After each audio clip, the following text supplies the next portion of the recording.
theme here in the nation is familiar and disheartening. Chaos, fear, and uncertainty have gripped the nation as President Biden earlier today declared a national emergency ahead of a major fungal infection that is affecting various types of vital crops worldwide, and as fears of famines across many countries hit hard around the world, and shortages of food such as bread, wine, crackers, and even certain meats, as livestock cannot be sustained without the crops needed to also feed them.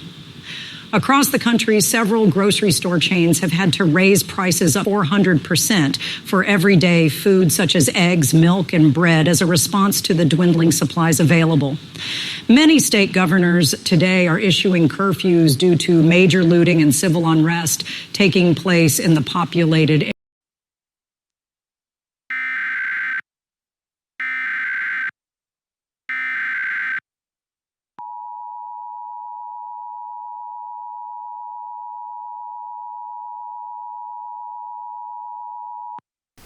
This is a statewide priority relay by the Minnesota State Governor.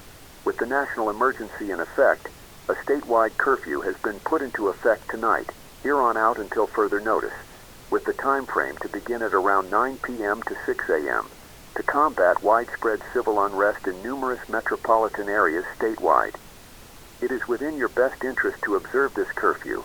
Otherwise, you will be detained and/or arrested by state authorities and the State National Guard. If you have an existing emergency and need medical attention, you are allowed to bypass the curfew's restrictions as long as you can verify that this is an emergency and you or anyone else with you is in dire need. As for essentials needs to civilians underneath the executive emergency order, a rationing program will begin this week to supply every citizen with food, however may require additional timming depending on the estimated effectiveness of distribution.